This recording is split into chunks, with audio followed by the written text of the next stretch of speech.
Quel bonheur que d'accueillir à notre antenne cet après-midi Roselyne Filion. Roselyne, bonjour. Bonjour. Comment vas-tu? Je vais très bien, et vous? Extraordinaire. Super. Là, la première question. Est-ce que papa et maman ont enfin fini de pleurer? Oui, surtout ma mère. Ah, Mais oui, après avoir vu la réaction de mes parents, c'était vraiment, vraiment touchant. Toute ma famille qui était là, dans les estrades, c'était beau à voir. Puis on a eu de la difficulté à dormir. On était encore très excités hier soir. je peux te dire que papa avait la lèvre tremblotante. J'avais un point d'observation privilégié. J'étais tout juste à côté. Ils étaient très Oui, émus. mais normalement, quand je plonge, il est relativement calme. Mais là, il me disait qu'il y avait un petit peu des papillons dans le ventre, mais il voulait pas trop le démontrer. Ouais, je voudrais pas vendre la mèche, là, mais je vais te dire une chose. Il était nerveux. Ah, que Moi c'était. aussi. Ah, c'était franchement très, très émouvant de voir parce qu'il y avait un oncle, je pense, une tante ou je ne sais trop. Il y avait plein de gens qui t'encourageaient à la victoire. Une victoire pleinement méritée que tu devais être fier de toi, j'imagine. Je suis vraiment, vraiment, vraiment contente. Il y a pas de mots pour exprimer comment je me sens. J'ai travaillé tellement fort pour enfin avoir une belle performance comme ça. 5 plongeons de suite, relativement bien réussi pour moi. C'est des heures d'effort et de sans relâche que je suis très, très, très contente que la tournée des événements était comme ça en ma faveur. On en fait mention, tu as accordé à mon ami hier, Jacinthe Taillon, évidemment, l'entrevue d'après-compétition. Les informations sont reprises tout au moins dans le quotidien La Presse de ce matin. Tu as ajouté des heures d'entraînement à chaque semaine. Sur quoi particulièrement insistes-tu dans ces heures d'entraînement supplémentaires? Ben justement, les heures supplémentaires que j'ai rajoutées, c'est spécialement dans l'eau. On fait beaucoup de travail à sec de préparation sur les matelas avant d'aller dans l'eau, mais le plus important, c'est de rajouter des heures pour faire le plus de répétitions des plongeons possible. C'est vraiment ça qui manquait à mes performances, c'était de refaire, de refaire, de refaire. C'est un 3-4 heures par semaine de plus qu'on a rajouté Megan et moi en même temps parce qu'on voulait travailler aussi sur le synchro un petit peu plus. Mhm. Donc, c'est vraiment c'est une bonne méthode à appliquer puis on voit que ça fonctionne très bien, fait qu'on va continuer dans cette direction-là. Et pour que les gens comprennent bien, en 3-4 heures, bon, 3-4 heures, tu sais, on se dit ça comme ça. Ah, c'est son métier, 3-4 heures. Mais 3-4 heures de plongeon de la tour de plus par semaine, c'est beaucoup d'impact de plus, c'est des risques de blessures de plus, c'est de l'usure de plus. C'est loin d'être évident. C'est sûr, quand on rajoute des heures dans l'eau, faut penser aussi que quand la pratique est terminée, il faut s'occuper de son corps. La physio, la massothérapie, toutes ces choses-là viennent pour être sûr que la semaine suivante ou le lendemain, mon corps soit autant en forme que la veille, puis que je sois en santé pour continuer à faire le plus de répétitions possible. Ouais, c'est ça. L'ennui, si je peux le dire ainsi, pour des gens comme toi qui ont fait de la tour leur spécialité, la tour comme telle, l'entraînement vous blesse. Hein? L'entraînement, là, vous êtes, comment dire, un peu comme quelqu'un qui ferait du stock car tous les jours. Hein? Non, mais vous, Oui. c'est Puis, exigeant. le 10 mètres, c'est vraiment dur sur le corps.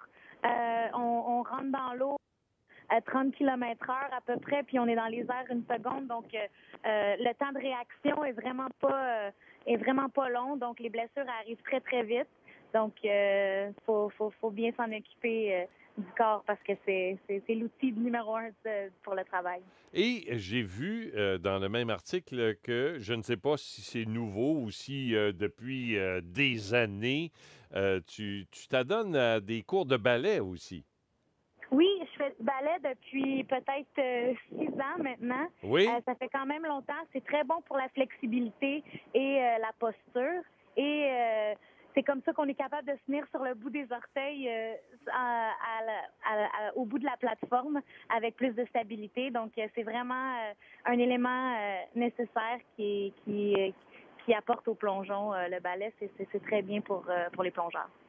Parce que ce que tu nous as montré hier, au-delà de tout ça, là, au-delà des heures d'entraînement, au-delà de l'entraînement spécifique en ballet, puis de l'entraînement hors piscine, etc., ce que tu nous as montré, c'est la capacité, et ça, c'est réservé aux champions et aux championnes, là, non, mais la capacité quand on connaît l'enjeu,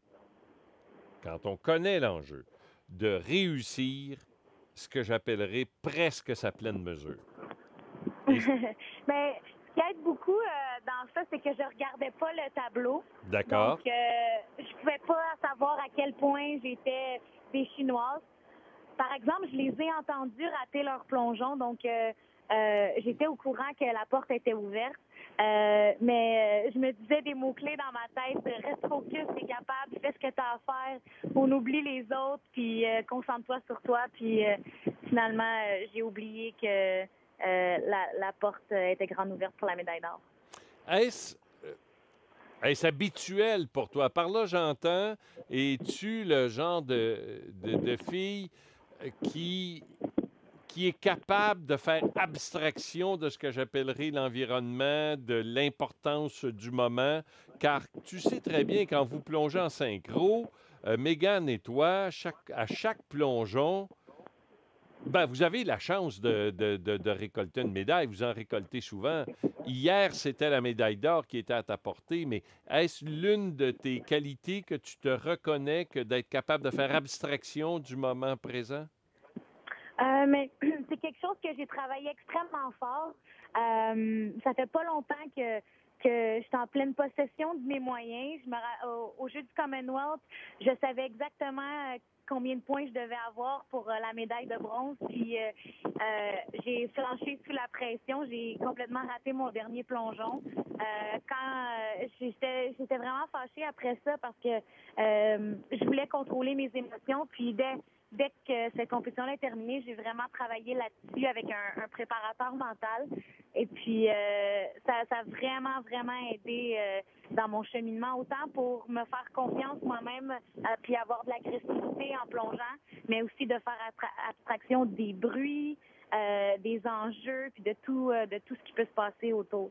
Ah, merveilleux. Ça porte manifestement ses fruits parce que de la compétition d'hier, je lisais certains de tes commentaires. Tu disais, et tu l'as dit même d'entrée de jeu tantôt dans l'entrevue, j'ai été constante. Et on voit, bon, les Chinoises ne sont pas infaillibles. Elles peuvent rater à l'occasion, comme il leur arrive rarement de le faire, mais il leur arrive de le faire. Et j'imagine que tu vas tirer de la victoire d'hier une grande leçon pour la suite de ta carrière. Ah, c'est sûr. Maintenant, je sais comment je peux bien plonger. Ça faisait un petit bout que j'avais pas fait tous les plongeons sur la tête, un à la suite de l'autre. Maintenant, je sais que je suis capable. C'est extrêmement bon pour ma motivation. Maintenant, je suis en congé, mais j'ai le goût de plonger encore. Mais ça fait vraiment du bien. Puis, j'ai déjà hâte à la prochaine compétition. Ben, on peut imaginer. Que penser maintenant? C'était la conclusion de notre émission hier en compagnie d'Annie Pelletier. Franchement, le plongeon féminin au Canada, je me tue à le répéter, c'est pas vous mettre de la pression que de penser que sur presque dans chacune des disciplines, on aura des chances de médaille au prochain championnat du monde. C'est sûr. Du côté des filles, ça va très bien. On a eu les séries mondiales où toutes les quatre filles, Jennifer, Megan, Emily et moi, on a très bien performé, autant à l'individuel qu'en synchro. Ça, vraiment, c'est dû à un travail d'équipe extraordinaire. On s'encourage entre nous. Puis, on se voit tous les jours. On sait les efforts qu'on met. Puis, on s'entraîne tout le temps ensemble. Puis, on a vraiment hâte d'arriver à Shanghai. on a vraiment une belle équipe cette année pour les championnats du monde. Puis on a vraiment hâte de performer puis de continuer sur une belle lancée comme en ce moment. Là, tu parles d'une période de repos de quelques semaines, hein, je pense? Non, de 7 jours. Et 7 jours? Seulement 7 mais jours?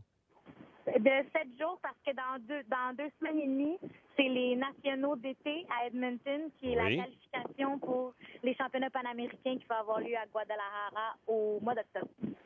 Ah, puis là, on peut être qualifié pour les championnats du monde, puis on n'est pas qualifié pour les Panames. Exactement. Ah J'ai bon? recommencé encore une fois. Ah bon, OK. Là, j'espère que tu vas parler à Mégane. oui, mais je pense que sa performance de hier l'a secoué un peu, mais c'est sûr qu'elle était fiévreuse aussi, ça l'aide pas. Mais on retourne à la maison, puis ça me motive aussi à travailler plus fort. Oui, pauvre elle. Non, je faisais pas allusion à sa performance Oui. parce que je sais que cette femme-là, c'est 100% tout le temps.